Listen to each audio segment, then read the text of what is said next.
Bonjour à tous. Bonjour. Donc aujourd'hui, comme vous pouvez le constater, on est encore en pleine nature parce que ce week-end on est encore en vadrouille. Cette fois-ci tout près de chez nous parce qu'on est dans l'Aisne. Donc pour un petit road trip autour des jardins de notre département. Notre séjour commence à Puisieux et Clanlieu, à quelques minutes de Guise. Voilà.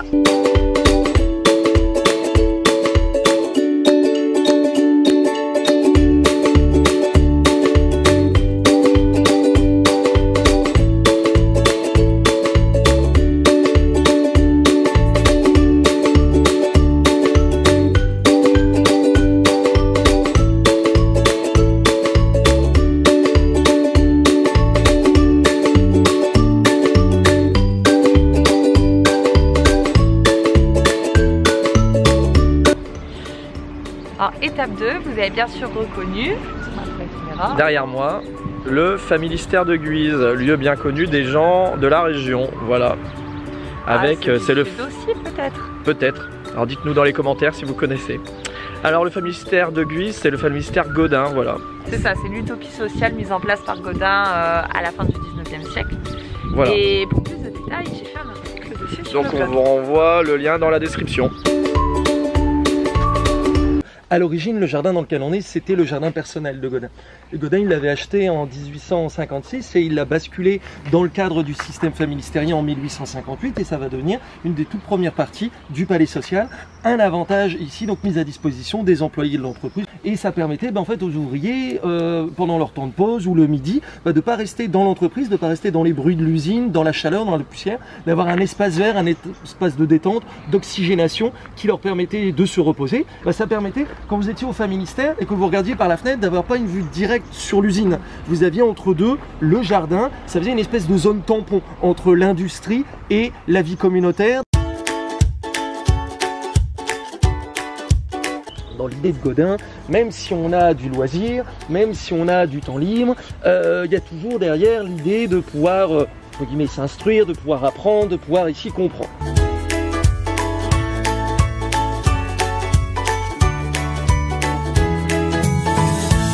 On a créé un jardin qu'on a appelé le jardin de la Presqu'île. C'est donc la représentation du bocage tirachien et c'est un jardin qui est découpé en passerelles rectangulaires qui forment soit des prairies, soit des taillis, soit des haies, des choses comme ça. Donc on vient de finir la visite des jardins du familistère. Le guide, donc on l'avait déjà eu parce qu'on avait fait un rendez-vous Instagram il y a quoi, un an, c'est ça? Ouais. Un peu moins d'un an. Et il est super, hein, comme vous avez pu le voir, il est génial. Lennon Familo sur Instagram. Et donc là, ce midi, on mange dans la cour des Économas. Voilà. Donc on y avait déjà mangé aussi et on avait très bien mangé. Et là, aujourd'hui, on voit de la tarte au maroilles en entrée, une bonne petite salade et une bonne petite tropézienne pour moi. Donc je pense qu'on va bien manger. Nous sommes arrivés à Beaumont-sur-Serre. Ou Bossemont. Voilà, Non, c'est Bossemont. B-O-S-M-O-N-T. Donc Beaumont ou Bossemont-sur-Serre. Donc on va visiter un jardin établi dans un domaine qui était bâti entre le XVIIe et le XVIIIe siècle. Donc c'est un domaine familial, un jardin familial qui a été restauré après avoir pas mal souffert pendant la guerre. On vous y emmène. Voilà, donc on a créé le jardin, on est parti de zéro, il n'y avait rien du tout. Donc au départ, ce qu'on voulait faire, c'était avoir une structure bien rigide, ce qui permet un entretien plus facile. Parce que vous avez vu qu'on passe la tondeuse. Oui, au moins. Oui. Voilà. Et puis ça permet de structurer en fait par rapport à cette maison qui est pur jus. Et là, on a un projet de la retaper, peut-être la. Parce qu'elle est belle. Hein. Elle est super. Ouais. Elle est magnifique. Elle a beaucoup de charme. Et de la transformer en gîte. Et puis petit à petit, on a relié en fait le jardin au parc par une allée qu'on a créée qui s'appelle l'allée du parc, qui fait le tour. Donc en fait, on s'est rendu compte que les gens aimaient beaucoup les plantes et il y avait vraiment que les très spécialisés qui aimaient les arbres. Parce qu'on a fait toute une plantation d'arbres pour des arbustes, voilà, qu'on a choisi pour leur floraison, pour les baies, pour leur écorce. Donc en fait, en automne ici, c'est juste ça va être bon en automne. c'est magnifique, Ah ouais. c'est vraiment magnifique.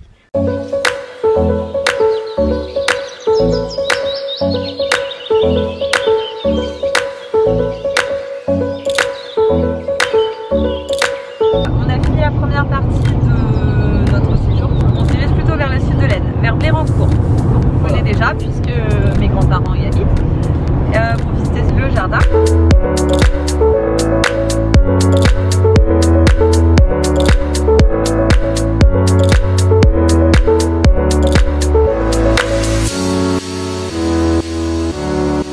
vient de visiter le musée en fait, donc on n'a pas filmé à l'intérieur. On va continuer la petite visite du jardin de Villancourt sous un soleil de plomb. Il y a plus de 30 degrés. Hein. Voilà.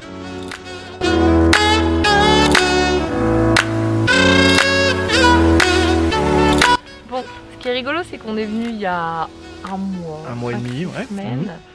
Et en fait, à ce moment-là, ici, là, dans le parc où on est, il y a plein de tournesols, il y a plein de fleurs. Et en fait, il y a 5 semaines, il n'y avait rien. Non.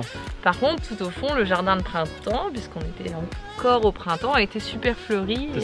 Et là, il n'y a plus rien. Il n'y a plus rien. Et que donc, à chaque saison, il y a une partie du jardin qui est fleurie. Tous les ans, les plantes changent. Donc, en fait, vous pouvez y aller tous les ans. Et tous les ans, vous aurez un spectacle différent. L'accès est libre. Bon, dans cette nuit au château de la Marjolaine. Et Somme-sur-Marne. Voilà, donc parce que là, ça y est, on a gagné le sud de l'Aisne et demain, on visitera les jardins du sud de l'Aisne. Tout à fait. Donc la chambre est très belle. Bon, on s'est déjà un petit peu installé, lavé aussi, parce que ça faisait du bien de prendre une douche. Et là, on va aller dîner. On va aller dîner, voilà. On commence à avoir faim. Ça bronze, hein? Ça crame même.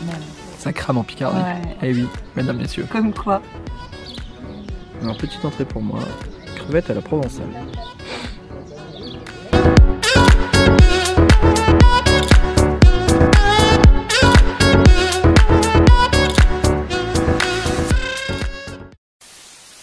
Deuxième journée. Donc ce matin, on visite les jardins de Vielle-Maison. On est dans le sud de l'Aisne, en dessous du château Chéry. Voilà. Et à 10 minutes du château de la Marjolaine. On a passé la nuit. Voilà.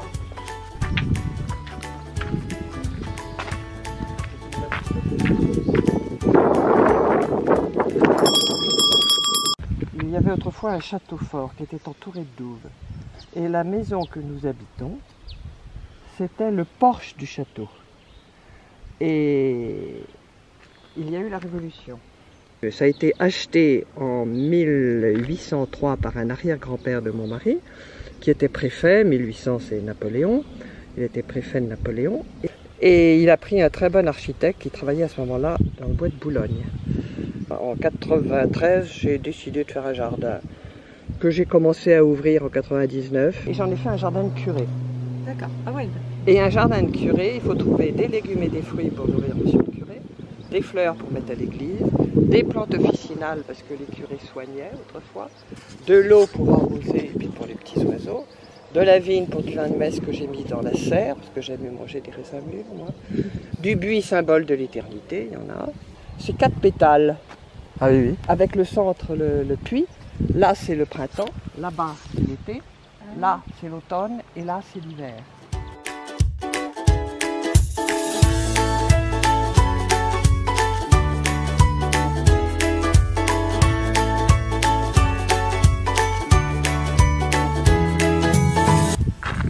C'est un cadran solaire analématique. Analématique, ça veut dire qu'il est calculé selon le nord géographique et non pas le nord magnétique comme tous les cadrans solaires. Vous avez là les heures. Et là, vous avez ces dalles perpendiculaires qui sont divisées en deux. Et sur chaque moitié, vous voyez une date. Alors, il faut aller regarder la date, monter sur la demi-dalle où la date qui est inscrite est le plus près de la date d'aujourd'hui. Alors, 21,6, on vient de passer, vous voyez, on est tout solstice, on descend là. 22,7, donc on est à peu près là, au milieu. Et regardez mon ombre. Je suis entre 7 et 8. Hein. On va dire qu'il est, on va dire 7h30, hein, 8h moins le quart, c'est comme ça. Il faut rajouter 1 heure parce que c'est l'heure d'été, 9h moins le quart. Et là, c'est là qu'est le nord géographique. 9h moins le quart plus 50 minutes, donc ça fait 9h30, 9h20. Bon, bah il est 9h25, c'est possible. Ah ouais, c'est... Voilà. Au mois d'août, il sera complètement rouge comme ça. Et puis au fur et à mesure où l'automne va arriver, il va devenir un feu d'artifice jaune, orange et rouge.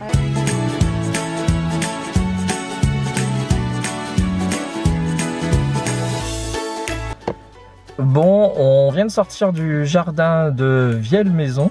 Ouais. Et alors franchement, il était extraordinaire, il était très grand. Immense, immense. Elle nous a raconté tout plein d'histoires sur tous les arbres et puis elle a beaucoup de courage parce qu'elle elle gère ça toute seule et avec son mari, donc ils ont énormément de travail. Voilà, il y a une immense propriété à gérer. On y serait bien resté toute la journée pour explorer le fond. On aurait pu aller, on aurait pu passer beaucoup de temps. On peut y rester un sacré moment quand même. Alors cet après-midi, on visite les jardins de Larny-sur-Automne. Voilà. Donc on déjeune à côté à Villers-Cotterêts. À Villers-Cotterêts. Au restaurant, au menu plaisir. Et c'est trop bon. Et c'est trop bon. Alors bonne app. Jardin numéro 6. Les jardins de la Muette. Ah. Larny-sur-Automne. Ça sera amusant de faire un petit labyrinthe d'arbres fruitiers. Et donc là vous avez des pommiers et des poiriers. Il y a 25 variétés. C'est un Heptacodium jasminoides, c'est un très bel arbre.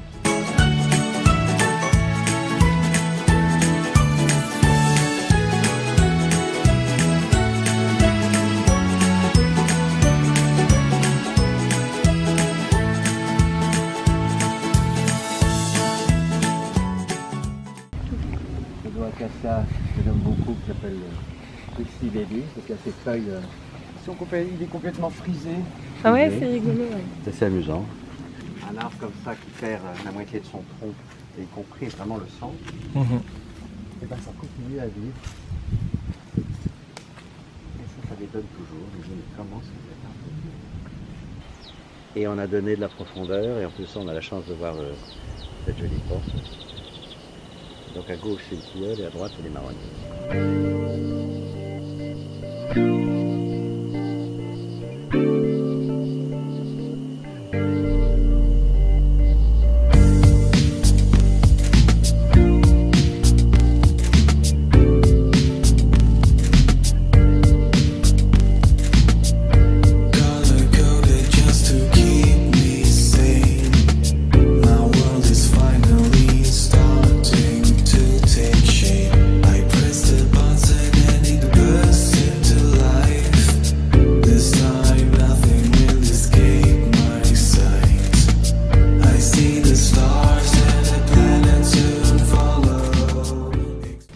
Celui-là, vous voyez, il est encore là. Là, c'est un érable rouge. Bonjour, quand toutes les feuilles tombent. J'ai 3 mois de boulot à ramasser les feuilles. Les tilleuls qui sont là, qui sont centenaires aussi. Les plantes, arbres, arbustes, dahlia pour l'été, astère, il y a absolument tout. Il est là-bas, c'est pour la vie quand on en a. Puis elle se multiplie, mais vous voyez bien qu'elle n'a aucun impact dans le bruit, etc. En voilà.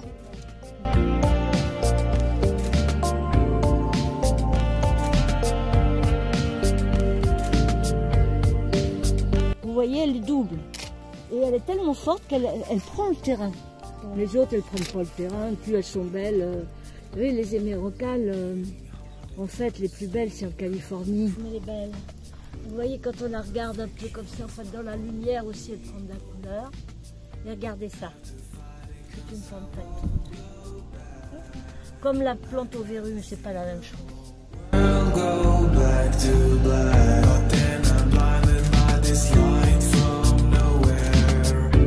Bon, comme vous pouvez le constater, vous n'avez pas le droit au traditionnel bilan dans la voiture parce qu'on n'avait plus de batterie. Donc ce week-end, on a découvert 7 jardins.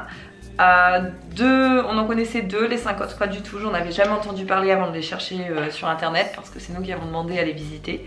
Et 5 univers totalement différents, des propriétaires qui vivent de leur passion et qui ont tant à raconter sur le sujet. Donc on s'est senti vraiment dépaysé le temps d'un week-end alors qu'on était dans notre propre département.